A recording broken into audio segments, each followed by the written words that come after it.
Let's look at something about capitalism as it relates to the dog culture critic conversations about. Is dog culture is that fueled by capitalism? Is that like the wind in the sail of dog culture? Many other channels that critique dog culture, they are pro-socialist, anti-capitalist, and they will tell you that dog culture is linked to capitalism, or dog culture is like being powered by capitalism. I'm paraphrasing here, of course, so you don't have to take my word for it. You can look at those other channels. But dog culture is anti capitalism. Let me share some stuff about capitalism that you won't see on the other channels. So, in capitalism, one of the goals, one of the things that they want to happen. So profits are earned by private individuals, all right, businesses. The overall economic growth and wealth generated can benefit the country through increased tax revenue and job creation. So the idea is, like, if you have a lot of small businesses, well, they're probably bringing in capital, like money or also other goods and services, and they can offer that back to their fellow citizens, and then they can also pay it to the government. Does that make sense? I mean, that makes sense to me. It's kind of like small businesses. If you have a lot of people, if you have kids doing paper routes, if you have people that are going around doing house cleaning and truck repair or doing mountain bike tours or running sewing machines, fixing up clothing, those people also have to pay taxes, either through a paycheck or through the fact that they purchase items. You know, that creates a purchaser. If you have even the smallest, the most just silliest home business, you still probably have to have a car. So you're going to buy gas, and gas has a tax. You're probably going to buy a loaf of bread or a can of beer or maybe a pack of smokes. All of those things have a tax on them. So that's kind of like the idea with capitalism, and dog culture is taking that away from us. So allow me to explain. First off, let's remember something about communism. But they wanted to reduce the overall number of independent taxpayers, and the government's gonna handle it. Like, we'll collect the money from the right people, the communist nation says, and then we'll take care of it. You don't need to pay these taxes. They're gonna take care of it. Obviously, there's a lot more to understand about this, but that's what dog culture is doing too.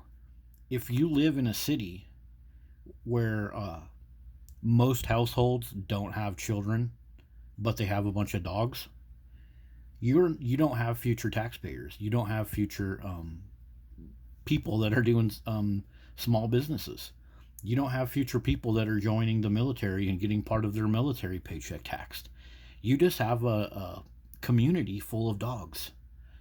Dogs that are accessing every single taxpayer infrastructure that everyone else pays for. So, what that means is, you as a taxpayer in a community full of dogs, you have to pay for everybody else. You have to pay for the dog parks. You have to pay for the poop cleanup that has to go on everywhere. You have to buy the products so you don't have to hear the barking. You have to put up a better fence to keep all those dogs off your property. Your property that's supposed to be private in a capitalist country. But with dog culture, your property isn't private. It belongs to every other freaking dog owner. That's another thing that dog culture does, is it tears up your private property where you're supposed to be able to hang out and chill, but you can't because you have to listen to dogs barking. The runoff from your neighbor's dogs shitting everywhere gets in your yard. But you have to pay for it through your taxes, through your inconveniences, because there is a reduced number of independent taxpayers. Dogs don't pay taxes, dogs don't give back to the community like a human would. And forcing dogs onto communities creates this situation. That's why it's very much like communism and very much anti capitalist. So, read this. When there are fewer taxpayers, the tax burden shifts to those who remain.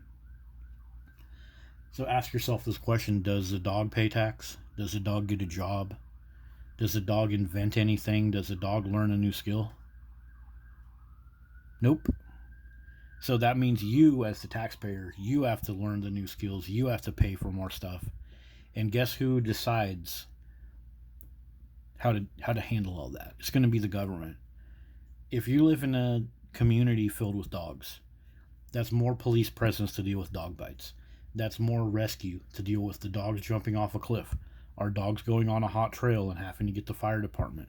That's your property taxes. Property taxes that your dog will never pay. It'll never pay those property taxes.